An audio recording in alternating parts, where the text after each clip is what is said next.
여러 가지 원인에 의해서 강아지는 설사를 합니다. 대체로는요, 그냥 하루 만에 좋아지기도 하고요. 또 어떤 경우에는요, 입원하여 오랜 기간 심각한 치료를 받아야만 하는 경우도 있습니다. 그럼 강아지는 왜 설사를 하는 걸까요? 변의 상태를 보고 원인을 알 방법은 없는 걸까요? 집에서는요, 어떻게 관리를 해줘야 하는 걸까요? 설사를 예방하기 위한 방법은 따로 없을까요? 저는 수의사 윤쌤이고요. 오늘은요, 강아지의 설사에 대해서 한번 알아보도록 하겠습니다.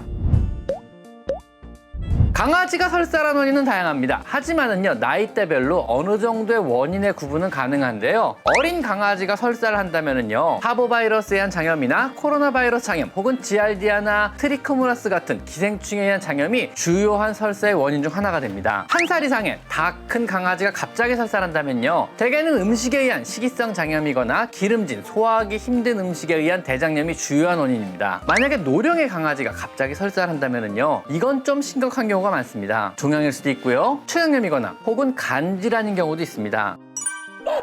또한 변의 성상별로, 즉 설사의 모양별로도 어느 정도 구분이 가능한데요. 덩어리진 변에 묽은 변과 또 붉은색의 피가 섞인 이런 설사를 한다면은요, 대개는 대장의 문제입니다. 출혈성 대장염에 의한 설사인 것입니다. 만약에 노란색의 대량의 묽은 변을 본다면은요, 소화장애를 의심하고요, 또 어두운 갈색의 묽은 변이라면은요, 소장에서의 출혈을 의심해봐야 합니다. 거품이 섞인 변을 본다면은요, 심각한 감염을 의심해봐야 하고요, 점성이 있는 약간 묽은 상태라면은요, 소화불량 같은 어떤 시기적인 문제를 가능성이 되게 높습니다. 강아지가 설사를 멈추지 않고요, 장기간 만성적으로 설사를 한다면은요, 이건 시기적인 문제로 사료엔 알러지가 가장 많이 의심이 되고요, 드물게는요, IBD 같은 면역적으로 장의 흡수 부전 같은 질환일 수도 있습니다. 또 때로는요, 그야말로 장이 약한, 정확히는 장에서 소화 흡수를 돕는 정상 세균총이 충분히 잘 발달하지 못해서 선천적으로 장이 약한 이러한 아이들일 수도 있습니다.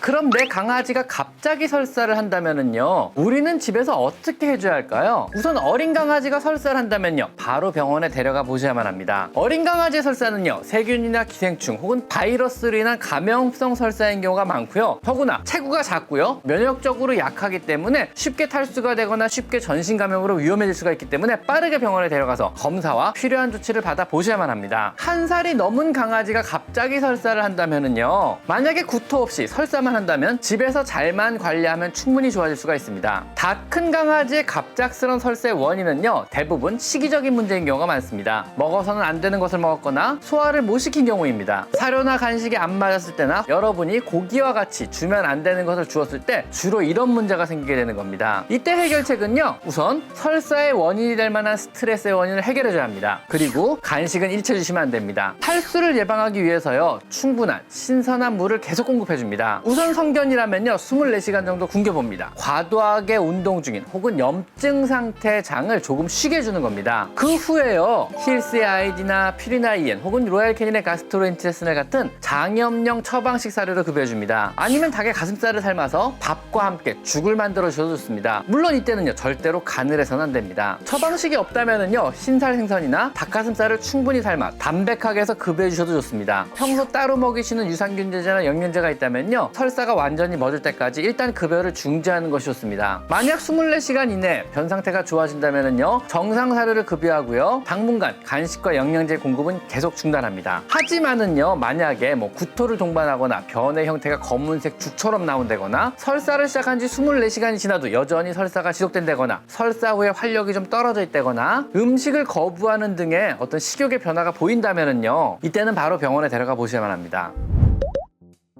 그럼 만약에요, 갑작스런 설사가 아니고요, 만성적인 설사, 즉 자주 꾸준하게 길게 설사를 계속한다면은요, 이때는 우리가 어떻게 해줘야 하는 걸까요? 우선은요, 사료를 소화되기 편하고 흡수율이 높은 처방식 사료로 바꾸어 급여줍니다. 힐스사의 아이디 사료나 로얄캐닌의 가스트로인테스틴 같은 사료를 적극 추천드립니다. 그리고 모든 종류의 간식은 중단합니다. 장을 튼튼하게 하기 위해서 영양제는 별로 권장드리지 않으나 퓨리나사의 포티플로라 같은 어느 정도 검증된 처방 유산균을 급여주는 것은 좋습니다. 그 외에 대부분의 유산균이 어떤 복합 유산균 제제여서요, 설사 중인 아이의 장에 도움이 될지 혹은 더 문제가 될지 모르기 때문에 이럴 때는요, 오랜 기간 검증된 포티플로라 같은 단일 유산균 제제가 오히려 더 도움이 될 수 있습니다. 그리고 네 번째로 탈수를 방지하기 위해서요, 신선한 물을 자주 급여해줘야 하며, 절대 소화 흡수율이 떨어지며 세균과 기생충의 감염이 가능한 생식은 피하시는 것이 좋습니다. 사료의 교체나 혹은 다양한 방법으로도요, 설사가 멎지 않는다면은요, 만성적인 췌장 질환이나 IBD 혹은 종양을 의심해 보고 보고요. 이럴 땐 검사를 받아보시는 것도 좋습니다.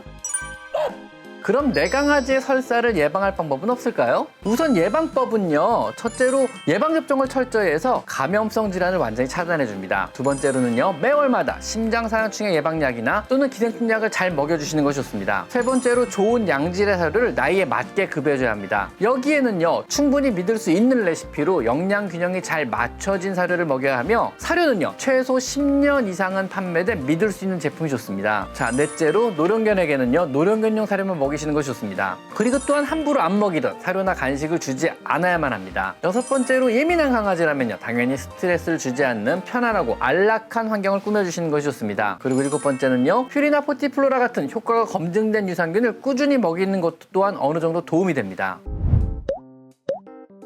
오늘은요. 강아지의 다양한 설사의 원인과 그 대처 방법에 대해서 말씀드려봤습니다. 자, 오늘은 여기까지 강아지 상담소였습니다. 감사합니다.